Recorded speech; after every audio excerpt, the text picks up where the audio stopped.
আসসালামু আলাইকুম প্রিয় খামারি কৃষক ভাই বোনেরা দেশ ও দেশের বাইরে থেকে যে যেখান থেকে বসে আমার এই ভিডিওটি দেখতেছেন আপনাদের সকলের দীর্ঘ এবং সুস্বাস্থ্য কামনা করে শুরু করছি আমাদের আজকের প্রতিবেদন। দর্শক, এই মুহূর্তে আমি অবস্থান করতেছি নরসিংদী জেলার পলাশ উপজেলার জিনারদি ইউনিয়নের চর্ণগুর্দি বাজারের পাশেই অনেক সুন্দরভাবে একটি কুয়েল পাখির খামার গড়ে তুলেছেন। এটা খামারটা মূলত শুরু করেছেন ডক্টর দিদারুল আলম স্যার। তো এই কুয়েল পাখির হ্যাচারিটার নাম হচ্ছে হৃদয় কুয়েল হ্যাচারি। তো আজকে আমি হৃদয় ভাইয়ের সাথে কথা বলে তার যে এখানে যে কুয়েল পাখিগুলো রয়েছে কুয়েল পাখি সম্পর্কে জানবো। আর আপনারা জানেন যে বাংলাদেশে কিন্তু কুয়েল পাখিটার বেশ চাহিদা রয়েছে এবং চাহিদা অনেক দিন যাবতই ছিল। খাবারের দাম বৃদ্ধি পাওয়ার কারণে অনেক খামারিরা কিন্তু এই পাখিটি লালন পালন করা বন্ধ করে দিয়েছেন, কিন্তু তারা কিন্তু অনেক দিন আগে থেকেই কুয়েল পাখি লালন পালন করতেছেন এবং তার যেই খামার তার খামারে প্রায় অনেকগুলা আমরা যদি জানি তার এখানে শুধু ডিমের পাখি রয়েছে 12,000-এর মতো। তো আজকে আমরা সেই ডিমের পাখি এবং বাচ্চা সম্পর্কে কথা বলবো। আর আপনারা যদি কেউ বাচ্চা নিতে চান তাহলে তারা কীভাবে বিক্রি করে থাকে সেই প্রসেস সম্পর্কে জানাবো। তাহলে চলেন আমরা এই খামারের যেই তত্ত্বাবধায়ক এবং মালিক রয়েছেন হৃদয় ভাইয়ের সাথে আমরা কথা বলে তার এই খামার সম্পর্কে বিস্তারিত জানানোর জন্য পুরো সময় জুড়ে থাকবো আমি রিয়াজ আহমেদ তোফাজ্জল। আশা করি আপনারা আমার সাথেই থাকবেন। আসসালামু আলাইকুম। ওয়ালাইকুম আসসালাম। ভালো আছেন ভাই? জি আলহামদুলিল্লাহ, তুমি কেমন আছো? আলহামদুলিল্লাহ। অনেক দিন পরে আসা খামারে, প্রায় 2 বছরের মতো পরে। তো আসলে আমরা দেখতেছি যে অনেকেই কুয়েল পাখি লালন পালন করতো, কিন্তু এখন কিন্তু কুয়েল পাখির খামারটা সচরাচর তেমন দেখা যাচ্ছে না। তোমরা এখনো কোয়েল পাখির খামারটা ধরে রেখেছো, আসলে কি অবস্থা? আসলে ভাই মানে কোয়েল পাখি আসলে বিষয় না, আপনি যে কোনো ব্যবসায় যদি না বুঝা করেন ভাই এটা বেশিরভাগ ক্ষেত্রে লস হওয়ার সম্ভাবনা থাকে। মানে দেখা যায় নতুন খামারি যারা হয় মানে তারা মানে যাদের কাছ থেকে বুদ্ধি নেয় তারা অনেক সময় ভুল বুদ্ধি দিয়ে ফেলে বা ওনারা অনেক সময় একটু বেশি বুঝে বা কম বুঝে, এই কারণে সমস্যা হয়। মানে কেউই আসলে মানে ধীরে ধীরে যে ব্যবসা অগ্রগতি হবে এইরকম চিন্তা করে না আর কি। মানে হঠাৎ করে বড় লোক আর চিন্তা একবারে বড় লোক হয়ে যাবে, এই কারণেই মূলত সমস্যাটা হয়।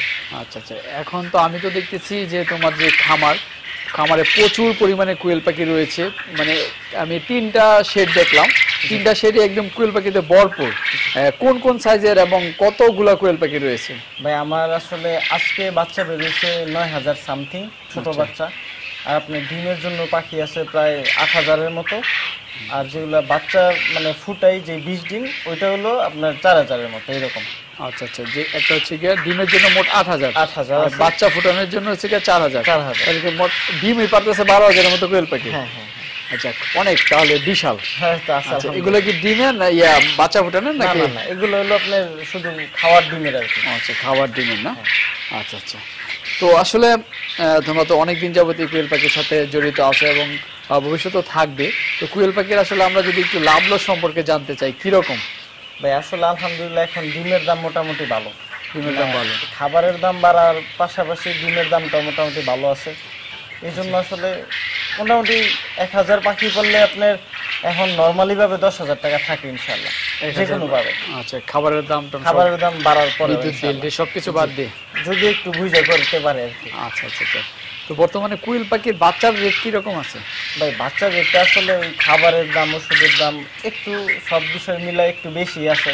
আপনি এখন একদিনের বাচ্চার দাম আমরা 7 টাকা আছে আর কি বর্তমানে। 7 টাকা, মানে কিছুদিন আগেও যেটা আসলে 6 টাকা 6.5 টাকা।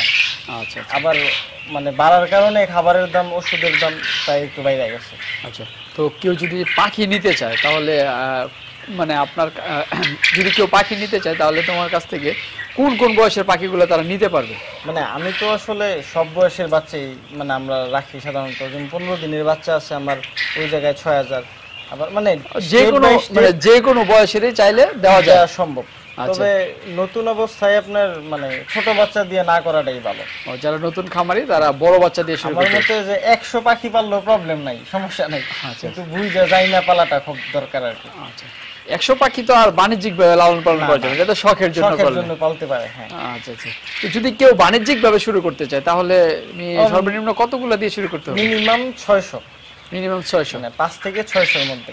কারণ দেখা যায় ওর একটা খাবার খাওয়ার যে একটা মানে নির্দিষ্ট পরিমাপ থাকে, ওষুধের একটা পরিমাপ থাকে। দেখা যায় আপনার 1 বস্তা খাবার 4 দিন যায় 500 পাখি 4 দিন যায়। হ্যাঁ, কিন্তু দেখা যায় আপনার পাখি যদি অল্প হয় তাহলে আপনি 1 বস্তা খাবার আইনে পোষাইব না। আপনার ঔষধ তো আর আপনি অল্প পরিমাণ কিনে আনতে পারবেন না বাজার থেকে। নির্দিষ্ট পরিমাণে বোতল বলেন বা ওষুধ বলেন আনতে হইব। একটা বোতলে তো মিনিমাম 500 পাখিকে যে দেওয়া যায় এরকম থাকে। হ্যাঁ, ক্যাপাসিটি কি দেখা যায় পাখি 500 হইলে কি আপনার পাখি ওষুধের মান ভালো থাকা অবস্থায় আপনি ওষুধগুলা ইউজ করতে পারতেছেন। আচ্ছা, তার মানে যদি কেউ অল্প পাখি পালে তাহলে তার মানে ওষুধ এবং খাবারের কস্টিংটা একটু বেড়ে যায়, ওই জন্য হিসাব মিলাইতে একটু কষ্ট হয়ে যায়। কেউ যদি শখ করে পালতে চায় তাহলে তো ওইটা কোনো ব্যাপার না, শখে অনেক টাকা মানুষের লস করে, এটা কোনো সমস্যা নেই। কিন্তু বাণিজ্যিকভাবে করতে গেলে সর্বনিম্ন 600 দিয়ে শুরু করতে হবে, 5 থেকে 600। 600 পাখি লালন পালন করলে প্রতি মাসে কি রকম টাকা খরচ হবে সবকিছু মিলিয়ে? আপনার প্রতি মাস বলতে আমরা দৈনিক হিসাব করি আর দৈনিক। জি, 4 দিনে 1 বস্তা খাবার লাগে, 4 দিনে 1 বস্তা খাবার দাম বর্তমানে 2700 টাকা বস্তা লাগে আমাদের। আচ্ছা, 2700 টাকা এইরকম। আর আপনার সর্বোচ্চ ধরেন ওষুধ খরচ 4 দিনে 1-150 টাকা লাগবে না, তাও ধরলাম 1-150 টাকা। ইয়ার চেয়ে আর বেশি কোনো খরচ নেই, কারণ ওইটার তো আর ফ্যানের ওই রকম খরচ নাই, মানে বিদ্যুৎ খরচটা ওই রকম না। তাহলে আমরা ধরে নিতে পারি 500 পাখি পালন করলে প্রতি সপ্তাহে তার মানে 4 দিন যায় না, 4 দিনে সর্বোচ্চ 3000 টাকার মতো খরচ হবে। 4 দিনে যদি 3000 হয়, যদি আমরা 4 দা ভাগ দিই তো 30 দিনের 3-4-12,000 টাকার মতো খরচ হবে মাসে। আর আমরা প্রতিদিন যদি 500 পাখি থেকে সর্বনিম্ন 80% হলো 400, মানে 400 মতো ডিম পাই। 400 ডিম যদি আমরা কত টাকা করে বিক্রি করা যায় ডিম এখন 2 টাকা 80 পয়সা আপনার 2 টাকা 80 পয়সা বাজারে, তাহলে 1120 টাকার মতো এরকম আসে প্রতিদিন। যদি আমরা 1100 টাকাও ধরি তাহলে প্রতি মাসে 500 পাখি থেকে 30,000 টাকার মতো ডিম বিক্রি করতে পারছি। এর মধ্যে যদি আমরা 12,000 টাকা খরচ বাদ দিই তাহলে আমাদের 18,000 টাকা থাকতেছে নাকি? জি, শুরু করতে পারে। কারণ আমরা যদি গরু, ছাগল, হাঁস, মুরগি দিকে যাই ওই ক্ষেত্রে আরো বেশি টাকা ইনভেস্ট করতে হয়। মুরগি বা হাঁসের ক্ষেত্রে 4-5 মাস লাগে ডিমেই আসতে, আর কোয়েল পাখি আপনার জন্মের পরে 45-50 দিনে ডিমেই আসে। 45 তো অনেক সময় কম লাগে, আর এটা ইনভেস্ট অন্য সব আদার্সের থেকে অনেক কম। আচ্ছা আচ্ছা।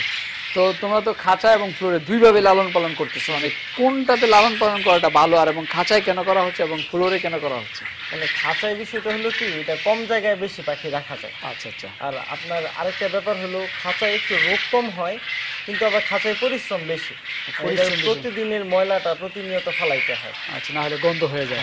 আর খাঁচায় এখন তো ডিমগুলো তুলতে সুবিধা। হ্যাঁ, ডিমগুলো তুলতে একটু সুবিধা। ফ্লোরে তো ডিম ছড়ায় ছিটায় থাকে, সেক্ষেত্রে তো আরেকটু পরিশ্রম বেশি হয়ে যায়। কিন্তু খাঁচায় কি হয়, মানে পাখির যত্নটা একটু বেশি করতে হয়। এই খাঁচায় ওরা ওই রকম অভ্যস্ত না, মানে ইজি ভাবে চলাফেরা করে না, এই জন্য ওরা একটু টেক কেয়ার বেশি করতে হয় খাঁচায়, ফ্লোরের চেয়ে। আচ্ছা আচ্ছা আচ্ছা। তো যাক, মানে খাঁচা এবং ফ্লোরে দুইভাবে লালন পালন করা যায়। এটা যদি খাঁচায় লালন পালন করে পাখির রোগ বালাটা একটু কম হয় এবং ডিম উঠানো এবং খাবার দাবার দেওয়াটা সহজ হয়। তো আর এবং যদি কারো জায়গা অল্প থাকে তাহলে সে অল্প জায়গায় অনেকগুলো পাখি লালন পালন করতে পারবে। কারণ এই একটা খাঁচা কতগুলো আছে আপনার? এই 6 ফিটের খাঁচার মধ্যে 500 পাখি রাখা যায়। 500 পাখি রাখা যায়, তাহলে মানে 2টা খাঁচা হলে 1000 পাখি রাখা যায়। আচ্ছা, আর যদি এই যে পুরো, আমার তো মনে হচ্ছে যে খাঁচা এখানে প্রায় 20-30 হাজার পাখি লালন পালন করতে হবে, আর যদি ফ্লোরে করলে বেশি না 2-3 হাজার। হ্যাঁ, যদি খাঁচায় 20,000 হয় তাহলে ফ্লোরে 5-6 হাজার। তাহলে খাঁচায় মানে জায়গা সংকলন যদি থাকে তাহলে খাঁচায় সুবিধা। দেখ, সব মিলে আপনাদের মানে সব মিলে তোমাদের খামারের এখন মানে ইনকামটা কিরকম বা কিরকম প্রফিট হচ্ছে, এটা কি আরো সামনে এগিয়ে নিয়ে যাওয়া সম্ভব কিনা? কিছু কিছু মানে সিস্টেম আমরা চেঞ্জ করছি আর কি। যেমন পাখির যে বিষয়টা, মানে আমার খামারের যেই পাখিটাই আমরা সেল করি ওটা আমি সেল করি, মানে আমার হাত দিয়ে দিই।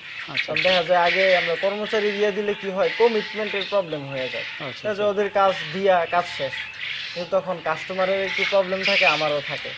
এই জন্য আমার মানে পাখি বাছাইয়ের বিষয়টা মানে টোটালি আমি করি। এটাই ভালো, নিজে করাটাই ভালো, কারণ আসলে মানে আমার কাজ তো আসলে আমি চাইবো সর্বোচ্চ বেস্ট দেওয়ার জন্য। আচ্ছা, আর নিজে করলে একটা সুবিধা আছে যে নিজে জানা যায় যে আমি পাখিটা কি ভালো পাখিটা দিচ্ছি না খারাপ পাখিটা দিচ্ছি। আসলে কথা হইতেছে কাস্টমারের সাথে আমার, কারণ কর্মচারীর কাজ তো দিয়ে আল্লাহর রাস্তায় চলে যাবে। এই জন্য আসলে এই কাজটা যাতে মানে কথায় কাজে মিল রাখতে পারে, এই জন্য আমি করি আর কি এই কাজটা। যাক, এটাই ভালো। তো ঠিক আছে হৃদয় ভাই, আসলে আমরা তো পাখি সম্পর্কে জানলাম, পাখি খরচ বরচ সবকিছু জানলাম। তো আবার যদি এদিকে আসে আরো কিছু জানবো। আজকের মতো বিদায় নেই, ভালো থাকবেন। আসসালামু আলাইকুম। ওয়ালাইকুম আসসালাম।